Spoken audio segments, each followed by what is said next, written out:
অধিকাংশ pulling officer নির্বাচনী আচরণবিধি সম্পর্কে সাংবাদিকদেরকে ভুল তথ্য দিয়ে প্রার্থীদের বিরুদ্ধে আচরণবিধি লঙ্ঘনের ভুয়া অভিযোগ তুলে নির্বাচনকে প্রভাবিত করেছেন, যার ভুক্তভোগী আমি নিজে, সেটা আপনারা অবশ্যই জানেন।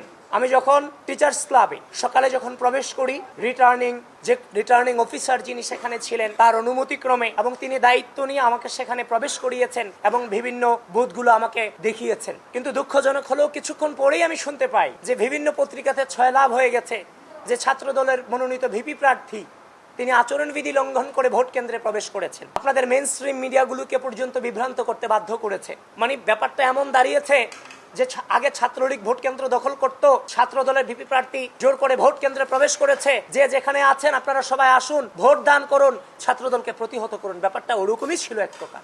এই যে নেগেটিভ ইম্প্যাক্ট আমাদের উপরে পড়েছে নির্বাচন চলাকালীন সময়, এবং কি যেখানে গঠনতন্ত্রের স্পষ্ট উল্লেখ আছে আমাদের সেখানে যাওয়ার, ভিপি জিএসদের সেখানে প্রদর্শনী করার অধিকার আছে, এই যে আমাদের উপর যে অন্যায় হয়েছে এর বিচার কি হওয়া উচিত, এর দায়ভার কে নেবে?